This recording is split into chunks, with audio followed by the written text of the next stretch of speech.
প্রিয় শিক্ষার্থী বন্ধুরা, আজকে তোমাদের সামনে আমরা একটা মজাদার প্র্যাকটিক্যাল নিয়ে আসছি। এই প্র্যাকটিক্যালটা খুবই ইন্টারেস্টিং এবং খুবই মজাদার হতে চলেছে। চলো আমরা আমাদের প্র্যাকটিক্যালটা শুরু করি। প্র্যাকটিক্যাল শুরু করার পূর্বে আমরা আমাদের কিছু কিবোর্ডের শর্টকাট কিগুলা জেনে রাখবো। এটা আমাদের পরবর্তীতে কাজে দিবে, যদিও এটা আমাদের টপিক্সের অংশ না, বাট তারপর এটা অনেক কাজে দিবে। কারণ টেকনোলজির যুগে বাঁচতে হলে তোমাকে টেকনোলজির সাথে নিয়েই বাঁচতে হবে। তো চলো আমরা আমাদের কিবোর্ডের শর্টকাট কিগুলো আগে দেখে আসবো। এগুলো একটু খাতা কলম বের করো, তোমরা খাতা কলম বের করে খুব দ্রুততার সাথে লিখে নাও। হ্যাঁ, এটা এটা আমাদের কিছুক্ষণ পরেই কাজে লাগবে, এই জন্য আমরা এটা একটু দিয়েছি। এটা বেসিক নলেজ আর কি, এটা আমাদের আজকের প্র্যাকটিক্যালের সাথে সংশ্লিষ্ট না, বাট এটা ওই যে বললাম তোমার কাজে লাগবে। তো চলো লিখে নাও কিবোর্ডের শর্টকাট কিগুলো। প্রথমেই বলা হয়েছে কিবোর্ড থেকে তুমি যদি কন্ট্রোল এবং এন একসাথে চাপো তাহলে একটা নতুন ডকুমেন্ট, সেটা যে কোনো প্রোগ্রামই হোক না কেন সেটাতে এটা কাজ করবে। এগুলো আসলে আমি যেগুলো দিয়েছি এগুলো খুবই কমন এবং প্রত্যেকটা তোমার প্রোগ্রামের জন্য এটা কাজে দিবে। ওকে, এই জন্য কমনগুলো যেগুলো দিয়েছি, কিবোর্ডের কিন্তু অসংখ্য শর্টকাট কি আছে, আমি শুধুমাত্র সেগুলো দিয়েছি যেগুলো তোমার প্রয়োজন হবে এবং সবগুলোতে কাজ করবে। তো প্রথমে কন্ট্রোল এন চাপলে নতুন ডকুমেন্ট ওপেন হয়, সেটা এমএস ওয়ার্ড হোক, এক্সেল হোক, অথবা যে কোনো প্রোগ্রামে তুমি এটা কাজ করতে পারবা। এরপরে কন্ট্রোল এবং এস চাপলে, কন্ট্রোল এটা সিটিআরএল লেখা থাকে, আমি এই জন্য সিটিআরএলই লিখে দিয়েছি। দেখো এখানে তোমাদের কিবোর্ডেও সিটিআরএল লেখা আছে কম্পিউটারে। কন্ট্রোল এবং এস চাপলে নতুন ডকুমেন্ট সুরক্ষিত বা সেভ হয় আর কি। এই যে আমরা কোনো কিছু সেভ করতে চাই না, যদি আমরা কোনো কিছু সেভ করতে চাই কোনো ফাইল, তাহলে কন্ট্রোল এবং এস চাপতে হবে। কন্ট্রোল এবং এ চাপলে ডকুমেন্ট অল সিলেক্ট হয়। কোনো ডকুমেন্ট বা কোনো পাতা তুমি যদি, অথবা 10 পাতা 100 পাতার কোনো ডকুমেন্ট আছে, তুমি যদি একসাথে সিলেক্ট করতে চাও কন্ট্রোল এ চাপলে পুরোটাই সিলেক্ট হয়ে যাবে অ্যাট এ টাইম। এরপরে কন্ট্রোল সি চাপলে কপি হয়। আমরা জানি কোনো কিছু কপি করতে হলে তবে অবশ্যই সিলেক্ট করতে হবে, সিলেক্ট করে তুমি যতটুকু সিলেক্ট করবা ততটুকুই কপি করবে। কপি হওয়ার পরে এবার এটাকে কন্ট্রোল ভি চাপলে পেস্ট হয়। কন্ট্রোল ভি চেপে তুমি তোমার নির্দিষ্ট জায়গায় পেস্ট করতে পারবা। এরপরে কন্ট্রোল এক্স চাপলে কাট হয়, কাট মানে কোনো কিছু কেটে ফেলা আর কি। এই কেটে ফেলেও কিন্তু আবার পেস্ট করা যায়। কন্ট্রোল এক্স চেপে তুমি কাট করলা, ওইটাকে আবার অন্য আরেকটা জায়গায় কন্ট্রোল ভি চাপলে ওটা পেস্ট হয়ে যাবে। এবার আসো কন্ট্রোল জেড, কন্ট্রোল জেড চাপলে আনডু হয়। You know that undo, undo মানে তুমি কোনো কিছু করেছো সেখান থেকে আবার আগের অবস্থা ফেরত যেতে চাও, সেটাকে আনডু বলে। আচ্ছা, এগুলো তোমরা জানো যদিও। আচ্ছা, এরপরে কন্ট্রোল পি চাপলে প্রিন্টের কমান্ড আসে। কারণ তুমি সব কিছু জানো কিন্তু প্রিন্ট কমান্ড কীভাবে আসে সেটা জানো না, তাহলে কিন্তু খুবই দুঃখজনক, এটা খুব হাস্যকর হবে। এই জন্য প্রিন্ট দিতে হলে কন্ট্রোল পি চাপলে প্রিন্টের কমান্ড আসবে। এরপরের কাজগুলা তোমার হচ্ছে যে প্রিন্টার ওয়াইজ এটা ভ্যারি করে, বিভিন্ন প্রিন্টার বিভিন্ন রকম কমান্ড থাকে, সেটা সেভাবে দিয়ে প্রিন্ট চাপতে হয়। এবার আসো কন্ট্রোল এফ, কোনো কিছু তুমি ফাইন্ড করতে যাচ্ছ বা খুঁজতে যাচ্ছ, অসংখ্য ডাটার মধ্যে থেকে, অসংখ্য লেখার মধ্যে থেকে কোনো একটা লেখাকে তুমি খুঁজতেছো, এটার জন্য কন্ট্রোল এফ চাপতে হবে। কন্ট্রোল এফ আমি একটু যদি তোমাদের চেপেই দেখাই, এই দেখো এই যে এই ডায়লগ বক্সটা আসবে, এখানে তুমি তোমার নির্দিষ্ট যেটা চাচ্ছ সেটা তুমি জাস্ট লিখে দিবা, লিখে দিয়ে এই যে ফাইন্ড নেক্সট বলে যেটা হাইড হয়ে আছে ওইটা তখন কিছু একটা লিখলে দেখো এই দেখো চলে আসলো। এই যে ফাইন্ড নেক্সট চাপতে হবে, ফাইন্ড নেক্সট চাপলে এটা দেখাবে আর কি। ওকে, অ্যাট দ্য সেম টাইম আমাদের আরও একটা লাস্ট কমান্ড আছে, সেটা হচ্ছে যে কন্ট্রোল আর চাপলে রিপ্লেস অপশন আছে। রিপ্লেস অপশনটা এই দেখো এইখানেই আছে, এই যে রিপ্লেস। রিপ্লেসটা আসলে কি, তোমাদেরকে একটা মজার ঘটনা মনে করাই দিই। সেটা যে তোমরা 3 ইডিয়টস মুভি দেখেছো নিশ্চয়ই। 3 ইডিয়টস মুভিতে ওই যে বার্ষিক অনুষ্ঠানের জন্য একটি স্ক্রিপ্ট লেখা হচ্ছিল, ওই স্ক্রিপ্টে তোমার দেখছো যে যেখানে যেখানে চমৎকার ছিল, চমৎকারের জায়গাগুলো আমির খান বলাৎকার বানিয়ে দেয়। এটা আসলে এই অপশনের মাধ্যমে, এই যে ধরো এইখানে চমৎকার কথাটা লেখা হয়েছে, আর এই জায়গাটাতে যে মানে কোনটা খুঁজতেছো আসলে চমৎকার, আর ওই ওই জায়গাটাতে আসলে কোন শব্দটা বসাতে চাচ্ছ সেটা হচ্ছে যে এই যে এখানে বলাৎকার লিখে দিয়েছিল, এই যে রিপ্লেস উইথ এই জায়গাটাতে, হ্যাঁ, দিয়ে এই যে তোমার রিপ্লেস অল চেপে দিলে ওই পাতাতে যতগুলা ওই শব্দ আছে সবগুলা পরিবর্তিত হয়ে চমৎকারের জায়গায় বলাৎকার হয়ে যাবে। That's all. আমরা এটাতে আর সময় নষ্ট করবো না, চলো আমরা আমাদের প্র্যাকটিক্যালে ফেরত যাই। আমরা এটা ক্রস করে দিলাম। তো প্র্যাকটিক্যালে যাওয়ার আগে একটা জিনিস সহজ একটা প্র্যাকটিক্যাল আমরা করতে যাব, কারণ আমাদের বইতে কেন জানি খুব জটিলভাবে উপস্থাপন করা হয়েছে, সেই জন্য আমি একটা সঠিক শর্টকাট বুদ্ধি বলে দিই তোমাদেরকে। সেই ক্ষেত্রে তোমরা, আমাদের আজকের প্র্যাকটিক্যালের নাম ভয়েস টাইপ বাংলা রিটেন আর কি, মানে ভয়েসে আমি কথা বলবো, কম্পিউটার সেটা টাইপ করে দিবে, এই তো। তো চলো এখানে তোমরা যেটা করবা সেটা হচ্ছে যে তোমাদের ব্রাউজার নিয়ে তো তোমরা বুঝো আর কি। ব্রাউজারের ক্ষেত্রে তোমরা যেটা করবা সেটা হচ্ছে যে অবশ্যই এই গুগল ক্রোমটা ব্যবহার করার ক্ষেত্রে চেষ্টা করবা, কারণ এটা গুগলেরই একটা সার্ভিস, তো এখানে অনেক কিছু ইজি আছে যেটা তোমার মজিলা ফায়ারফক্সে নাই। আমি তোমাকে একটু এক্সাম্পল হিসেবে দেখাই, চলো মজিলাতে আমরা যাব। আমরা অলরেডি একটা ডক ফাইল আমরা ওপেন করে রেখেছি। তো ডক ফাইল ওপেন করে রেখেছি, আমাদের এখানকার প্রসেসটা দেখো কতটা জটিল। এখানে কিন্তু তোমাদের বইয়ের মতো করে অনেক পেঁচায় এটা তোমার হচ্ছে বাংলা টাইপের অপশনটা আসবে। তো এখানে যেমন আমি তোমাকে আগে গুগল ক্রোমটা দেখাই। গুগল ক্রোমটা আছে খুব সোজা, এই যে জাস্ট ওপেন করলা। আমাদের সবারই তো নিশ্চয়ই মেল আছে, ইমেল ছাড়া তো এখন আসলে মানুষ খুঁজে পাওয়া মুশকিল। এই যে ইমেলের এখানে দেখো এই যে ডটগুলো আছে, ডটের এই যে গুগলের যতগুলো সার্ভিস এখানে হাইড করা আছে, এখানে দেখো ক্লিক করো। ক্লিক করলে দেখো এই যে চলে আসছে। একটু নিচের দিকে স্ক্রল করো, এই যে ডক ফাইল, ঠিক আছে, ওপেন করো। হ্যাঁ, এটা ওপেন হচ্ছে। এরপরে দেখো এখানে বিভিন্ন ধরনের টাইপের আছে, তুমি রিজুম বানাতে চাইলে রিজুম আছে, লেটার, এগুলো সব ফরম্যাট অটোমেটিক করে দেয়া আছে, এগুলো কাস্টমাইজ বলা হয়ে থাকে। আমাদের আসলে কাস্টমাইজ না, আমরা একেবারে ব্ল্যাঙ্ক একটা শিট নিতে চাই, তাহলে এই যে ব্ল্যাঙ্কে চলে যাব। এই যে দেখো ব্ল্যাঙ্ক ডকুমেন্ট, আমরা এখানে ক্লিক করব।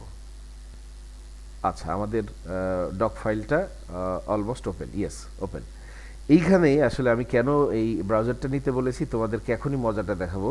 আসলে দেখো তোমাদের বইতে এত বেশি মানে কি বলবো পেঁচানো হয়েছে, যেটা আসলে খুব জটিল মনে হচ্ছে বিষয়টা।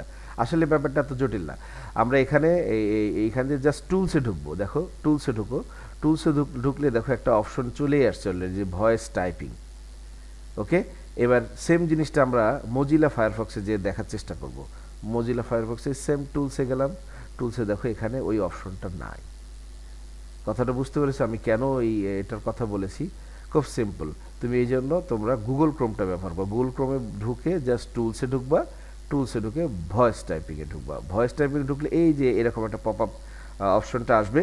এইখানে যেটা করতে হবে সেটা জাস্ট তোমার হচ্ছে ল্যাঙ্গুয়েজটা চেঞ্জ করে দিতে হবে। এই যে ল্যাঙ্গুয়েজে ঢুকো, আমরা যেহেতু বাঙালি আমরা একটু নিচে স্ক্রল করব। একটু নিচে স্ক্রল করলেই দেখবা বাংলা চলে আসবে। এই যে অ্যারাবিকের পরেই আছে দেখো বাংলা, বা দুই ধরনের বাংলা আছে, বাংলা বাংলাদেশ, বাংলা ভারত আছে। আমরা যেহেতু বাংলা বাংলাদেশ থেকে কথা বলছি, বাংলা বাংলাদেশটা সিলেক্ট করে দেবো। ওকে, তোমার কাজ কিন্তু শেষ। তোমার বইতে যতগুলো স্টেপ বলেছে কোনো স্টেপই লাগবে না, জাস্ট রেডি। এবার জাস্ট এখানে জাস্ট তুমি ক্লিক করো, বাম মাউস ক্লিক করো। এবার দেখো খুব চমৎকারভাবে তোমার কম্পিউটার লেখা শুরু করে দিয়েছে। আমরা এখন যা বলছি সবগুলোই তারা খুব চমৎকারভাবে লিখে দিচ্ছে। কি চমৎকার ব্যাপার, তাই না? এটা আমরা একটা সময় স্বপ্ন দেখতাম যদি এরকম হতো, আমি কথা বলবো আর কম্পিউটার লিখে দিবে। হ্যাঁ, এইটা আসলে গুগলের বিল্ট ইন সার্ভিস। এটা মার্শাল্লাহ আপনার হচ্ছে যে এই সার্ভিসগুলো গুগল দিয়েছে মানুষের প্রয়োজন অনুযায়ী, তারা এটা দিয়েছে। তো যথারীতি তুমি যদি এটা পজ করতে চাও বা থামাতে চাও, এটাতে আবার জাস্ট ক্লিক করবা, এটা থেমে গেছে। আবার যদি তুমি ওখান থেকে শুরু করতে চাও তাহলে দেখো আবার ক্লিক করো, দেখো এখান থেকে আবার দেখো এই যে লেখা শুরু করে দিয়েছে। ওকে, কি চমৎকার ব্যাপার না? এটা খুবই সিম্পল একটা বিষয় ছিল। তো এটা আমাদের আসলে সময় শ্রম অনেক কিছু বাঁচিয়ে দিয়েছে। দেখো প্রযুক্তির দুনিয়াটা আসলে কত সহজ এবং কত সুন্দর, এবং আমাদের সময়টা আসলে কতটা সাশ্রয়ী করে দিচ্ছে। তো এই ছিল আসলে আমাদের প্র্যাকটিক্যালের মূল বিষয়বস্তু। এবার আসো আমরা যে কিছু শর্টকাট কি শিখেছি সেগুলো কি কি কাজে লাগাবো। ওকে, আচ্ছা আমরা আগে এটাকে অফ করবো, জাস্ট একটা ক্লিক করে অফ করে দেবো। ওকে, আসো আমরা যে টাইপটা করলাম এই টাইপটাতে আমরা যেটা করবো, এই ফ্রন্টগুলোকে আবার রিসাইজ করব। তোমার হচ্ছে যে এগুলো সিলেক্ট করার ক্ষেত্রে যে আমরা বলেছিলাম যে এটা সিলেক্ট করার ক্ষেত্রে কি করবো, কন্ট্রোল এ চাপবো, এই দেখো দেখো অল সিলেক্ট হয়ে গেছে, তোমরা দেখতে পাচ্ছ নিশ্চয়ই। আমি একটু বড় করে দিই, বড় করে দিলে তোমাদের দেখতে সুবিধা হবে। ওকে, এরপরে এর বেশি বড় হয়ে গেছে, আচ্ছা ওকে। তো এটার ফ্রন্টের সাইজ যদি তুমি বড় করতে চাও, যে এখান থেকে তুমি সাইজ বড় করতে পারো, দেখো জাস্ট এই যে ক্লিক করো, দেখো এই যে বড় হতে আছে চলেছে আর কি। এবং এটা মজার ব্যাপার হচ্ছে এই যে তুমি বাংলাটা লিখলা, এটা কিন্তু ইউনিকোডে লেখা হচ্ছে। ইউনিকোডে লেখা অর্থ হচ্ছে তোমার এই লেখাগুলোকে তুমি যে কোনো সোশ্যাল মিডিয়া বলো, যে কোনো প্ল্যাটফর্মে নিজে ফেললে এটা ভাঙবে না। এটা হলো ইউনিকোডের মজা। আমরা মেনলি মানে যারা বাংলা টাইপ করে তারা সবাই কিন্তু আসলে সুতনি বা বিজয় এগুলো ব্যবহার করেই করে আর কি। সুতনি একটা ফ্রন্টের নাম, সরি, বিজয় ব্যবহার করে। বিজয়ের সমস্যাটা হচ্ছে এই ফ্রন্টগুলো তুমি যা লিখবা এটা নিয়ে যাবে সোশ্যাল মিডিয়াতে ফেললে এটা ভেঙে চুরে তোমার চাইনিজ ভাষা হয়ে যাবে, এটা একটা সমস্যা। কিন্তু এইটা হবে না, ইউনিকোডেরটা এটা হয় না। তো এইটাকে তোমার ধরো তুমি কপি করতে যাচ্ছ, জাস্ট কন্ট্রোল সি চেপে কপি করো। আমরা কন্ট্রোল সি চেপে কপি করে ফেলেছি। এবার আমরা এগুলো মিনিমাইজ করে দেব। মিনিমাইজ করে দিয়ে ধরো আমরা মাইক্রোসফট ওয়ার্ডের একটা ফাইল খুলবো, ওই জিনিসগুলো নিয়ে এসে জাস্ট মাইক্রোসফট ওয়ার্ডে ফেলে দাও, কন্ট্রোল ভি চেপে, দেখো চলে আসছে, কি চমৎকার। হ্যাঁ, আমরা এই জন্য ওই শর্টকাট কিগুলো শিখেছি। এবার তুমি তোমার মতো করে তুমি এগুলোর ফ্রন্টের স্টাইল চেঞ্জ করতে পারো। এখানে ঢুকে তোমার হচ্ছে যে ও আচ্ছা, এইটা আসলে ইউনিকোড নিবে না, নাকি ব্যাপার কি? হ্যাঁ, এটা নিবে না, ইউনিকোডে করা তো এটা ওই ওই রকমই ফ্রন্ট থাকবে। এনিওয়ে, এখানে আমরা ফ্রন্টের সাইজ, কালার দেওয়া থেকে শুরু করে অনেক কিছুই করতে পারবো। হ্যাঁ, এই যে দেখো তুমি তোমার মতো ইচ্ছা মতো কালার দিবা, এবং তুমি তোমার চাইলে ওইটুকুকে খালি ফ্রন্ট বড়, আমরা যতটুকু সিলেক্ট করেছি ওইটুকু দেখো বড় হবে। দেখো আমরা এখানে এই লেখাটুকুকে বড় করব, দেখো এই যে বড় হয়ে গেল।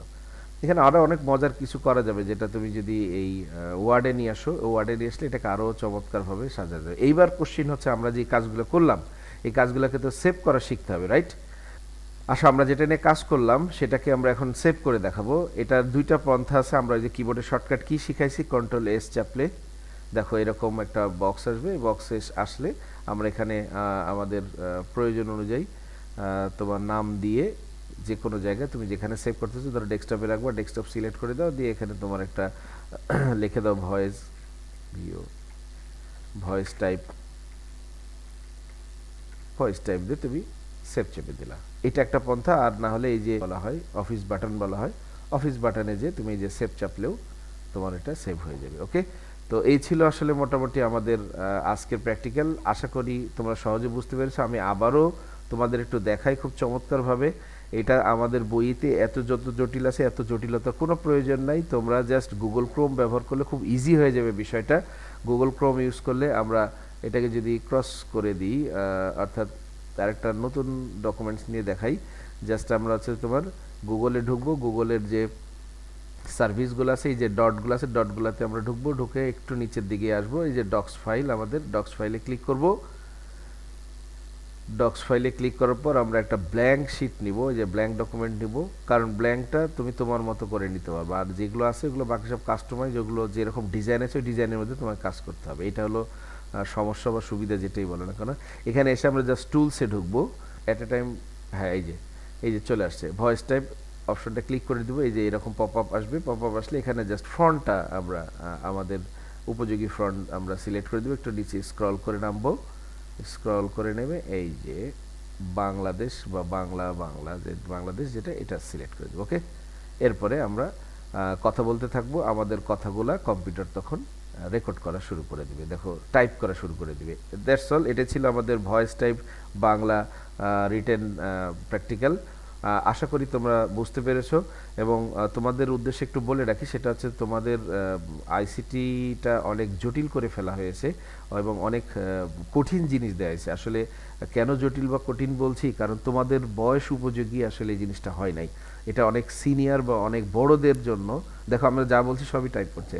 এটা আসলে হায়ার লেভেলের জিনিসগুলো তোমাদের মধ্যে ইনপুট করা আছে। হ্যাঁ, এটা একটা ভালো দিক আছে, সেটা হচ্ছে যে তোমরা যদি এটাকে রপ্ত করতে পারো তাহলে এটা আবার কিন্তু অনেক ভালো কাজে দেবে। কিন্তু আসলে এটা কতটুকু সম্ভব আমি জানি না। তবে তোমরা যারা মনে করছো তোমাদের পড়া নাই, তারা একেবারে ভুল করছো এবং অনেক ভুলের মধ্যে আসো। হিউজ পড়া আছে, এটা আসলে বলে শেষ করার মতো না। তোমাদেরকে যা শেখানো হয়েছে এটা কম্পিউটার সায়েন্সের অনার্স মাস্টার্স পড়লে একটা স্টুডেন্ট যতটুকু শেখে, আমার বিশ্বাস তোমাদেরকে সবগুলোই দেয়া আছে এখানে। তো তার মানে বুঝতে পেরেছো তোমার পড়া কিন্তু অনেক, প্র্যাকটিক্যালও প্রচুর। তো আমাদের এই চ্যানেলটা তোমরা দেখতে থাকবা, ইনশাল্লাহ আমরা চেষ্টা করব আস্তে আস্তে আস্তে তোমাদের সব প্র্যাকটিক্যালগুলোকে সহজ করে উপস্থাপন করার জন্য। তো পরবর্তী প্র্যাকটিক্যালে দেখাবো ইনশাল্লাহ। সে পর্যন্ত বিদায়, সবাই ভালো থাকবে, সুস্থ থাকবে, আল্লাহ হাফেজ।